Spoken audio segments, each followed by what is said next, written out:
Hello guys, welcome to my YouTube channel. सबसे पहले आपको ये जानना जरूरी है कि मैं कौन हूँ। और गाइस, ये हम वीडियो के बीच में डिस्कस करते हैं कि मैं कौन हूँ, क्योंकि आपको मेरी बातों से खुद पता लग जाएगा कि मैं कौन हूँ। उससे दूसरी बात, जो सबसे मेन बात है, आपने बायोलॉजी क्यों ली।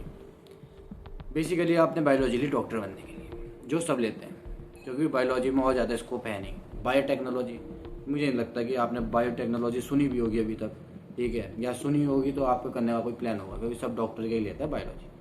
चलो ठीक है, बायोलॉजी ले ली, आपने नीट के लिए तैयारी करी, आपका हो गया, आपको पता लग गया आपका IQ इस लेवल का है, वेल एंड गुड। पर आपको 11th-12th में हो, अगर आपको एक रियलिटी का चबत लगा कि आपसे नहीं हो पाएगा, देन क्या करोगे आप? आपके पास कुछ करने के लिए रियलिटी है नहीं। हाँ, इट्स वेरी हार्श रियलिटी, क्योंकि देखो आप ज़्यादा से ज़्यादा फिर बायोटेक्नोलॉजी के फील्ड में घुसोगे, BSc करोगे और कुछ नहीं कर सकते गाइस आप। ठीक है, यही दो चीज़ें आपके पास करने के लिए, अगर आपने कर ली तो ठीक है, वरना बायोलॉजी में नहीं। अगर बायोलॉजी में आप LLB करते हैं, पूरा फील्ड चेंज होता है।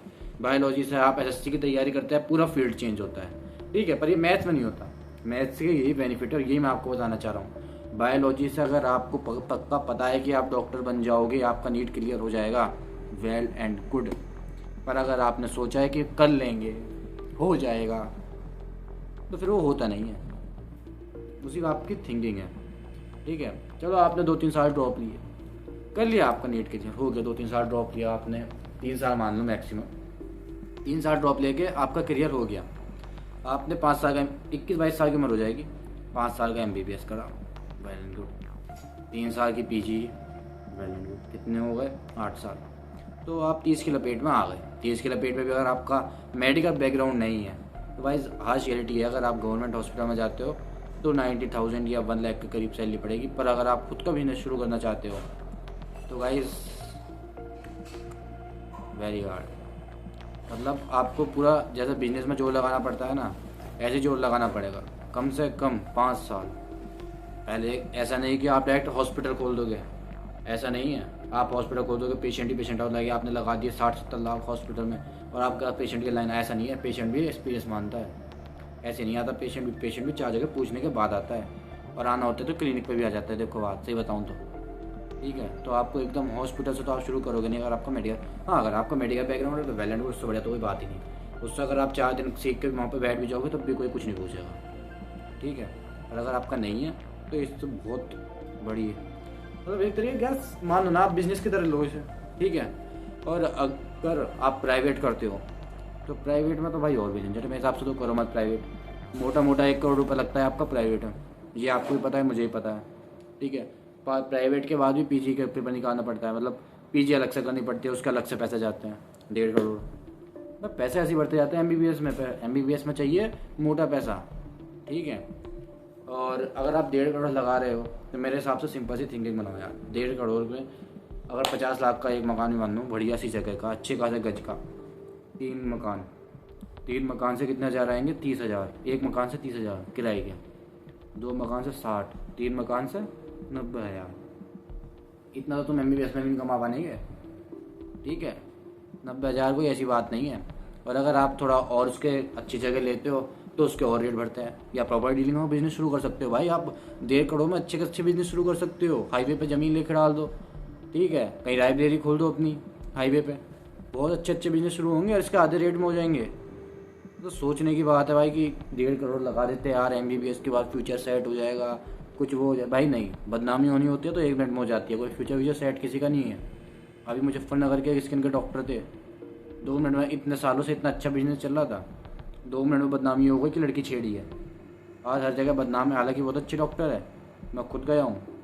पर ऐसा होता नहीं। और अगर आप प्राइवेट करते भी हो तो आपकी भी 30 के प्लस हो ही जाएगी भाई। देख, तो 27-28 में कर भी लिया तो कम से कम 8-9 साल में तो आपको लोन उतरेगा। क्योंकि अगर आप 1.5 लाख कमा रहे हो तो 1.5 लाख आप लोन में नहीं दे देने के, कुछ अपने सेल्फ खर्चे के लिए भी तो करोगे ना, कुछ आपको भी तो जीना है। आपने MBBS करा है, कम से कम 50-60 हज़ार तो खुद भी रखोगे नहीं रखेंगे तो 1 लाख जाएंगे, ठीक है। अब आप सोच लो, आप महीने के 1 लाख, साल के 12 लाख, 12 लाख में कितने साल में लोन उतरेगा ये आप सोच लेना, ठीक है। क्योंकि कम लोन तो होगा नहीं, बहुत अच्छा खासा लोन है। तो गाइस चलो, समझ उतर भी गया मेरे हिसाब से 7-8। आप पहले 36 के लपेट में आ जाओगे, 40 के लपेट में। और उसके बाद भी अगर आपका मेडिकल का बैकग्राउंड नहीं है और आप गवर्नमेंट में आपकी गवर्नमेंट हॉस्पिटल में नहीं, आप इतने 1 लाख के लगभग नहीं कमाते, तो भाई बहुत बड़ा प्रोसेस है। अब मैं कौन हूँ गाइज? मैं बायोलॉजी का स्टूडेंट हूँ। मैंने बायोलॉजी इस समय हूँ, मैं नीट की तैयारी कर रहा था, मुझे एक रियलिटी का चबत लगा ऐसे, फिर मैं हो गया ऐसे ऐसे कैसे के बाद जब भाई अगर आपके घर वाले आप पे पैसा लगाते हैं ना भाई, तो कम से कम उन्हें बहुत ज़्यादा एक्सपेक्टेशन होती है कि हमारा लड़का ये करेगा। आपके ऊपर मेंटली बहुत प्रेशर रहता है। ऐसी नहीं है कि आपके घर वालों ने पैसा लगा दिया, आप छोड़ छाड़ के आ गए कि मेरा तो हो गया, बस मुझसे तो नहीं हो पाएगा या मेरे बस की नहीं है। तब ऐसा नहीं होता। जब आपके ऊपर 1 करोड़ रुपये लग जाता है ना, यहाँ प्रेशर बनता है। ऐसे नहीं रखा। अगर आप बाहर से भी करते हो ना, तो बाहर से भी ऐसा नहीं है कि आपकी यहाँ पर आके बहुत इज्जत हो जाएगी। अब BMS डॉक्टर क्या आप सोच रहे हो कि गवर्नमेंट BMS कर लेंगे? हाँ ठीक है, गवर्नमेंट BMS कर लो, पर गवर्नमेंट BMS की भी कोई इज्जत है नहीं।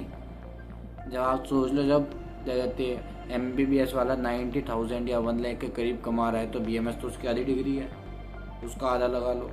हाँ, अगर आपका मेडिकल बैकग्राउंड, मैं फिर से वही कहूँगा, अगर आपका बैकग्राउंड है फिर आपको कोई दिक्कत नहीं है भाई। फिर तो आप चाहे वो कर लो, डंगरों का डॉक्टर बन जाओ, फिर कोई दिक्कत नहीं है। ये तो अपने अपने फील्ड की बात रहती है। और मैं खुद पछता रहा हूँ कि अगर मैं मैथ लेता तो मैं BTech कर सकता था, मैं SSC कर सकता था, मैं बैंक के पेपर निकाल सकता था, तो बहुत सारे फील्ड थे। पर मैंने क्या सोचा, मैं बनूंगा डॉक्टर। लाइफ का सबसे गंदा डिसीजन। और इसमें अकेला मैं नहीं फंसा, इसमें बहुत सारे लोग फंसे। ठीक है, मेरे जैसे हजार मेरे खुद के दोस्त हैं जिन्हें मैथ लेनी थी, उन्होंने बायो ली। ठीक है, अब मैथ लोग सोचते हैं कि मैथ बहुत भारी है, बायो तो बहुत इजी है। भाई जो फिजिक्स नाम का वो है ना सब्जेक्ट, वो ऐसे चपत मारता है ना उन लोगों के लिए जो कहते हैं कि बायो में मैथ नहीं पढ़नी पड़ती। भाई बहुत गंदा चपत लगता है भाई, कसम से। ये हार्श रियलिटी मैं आपको बता रहा हूँ कि आपको बायो क्यों नहीं चुननी चाहिए। भाई मत चुनो बायो, क्योंकि आपको जब आप 11वीं में जाते हो तब आप बहुत खुशी से चुनते हैं, बायो लिए यार डॉक्टर बनेंगे यार। पर जब आगे जाते हो ना टाइम के साथ, प्राइवेट के पैसे होते नहीं हैं, होते हैं तो करने का मन नहीं करता। घर वालों की शक्ल देख कर तरस आता है। आपने कर लिया तो वहाँ पर आपको एक एक खर्चे का तरस आएगा, एक एक पैसा मांगते हो घर से शर्म आएगी। सरकारी में हो नहीं रहा, कट ऑफ डेली बढ़ती जा रही है।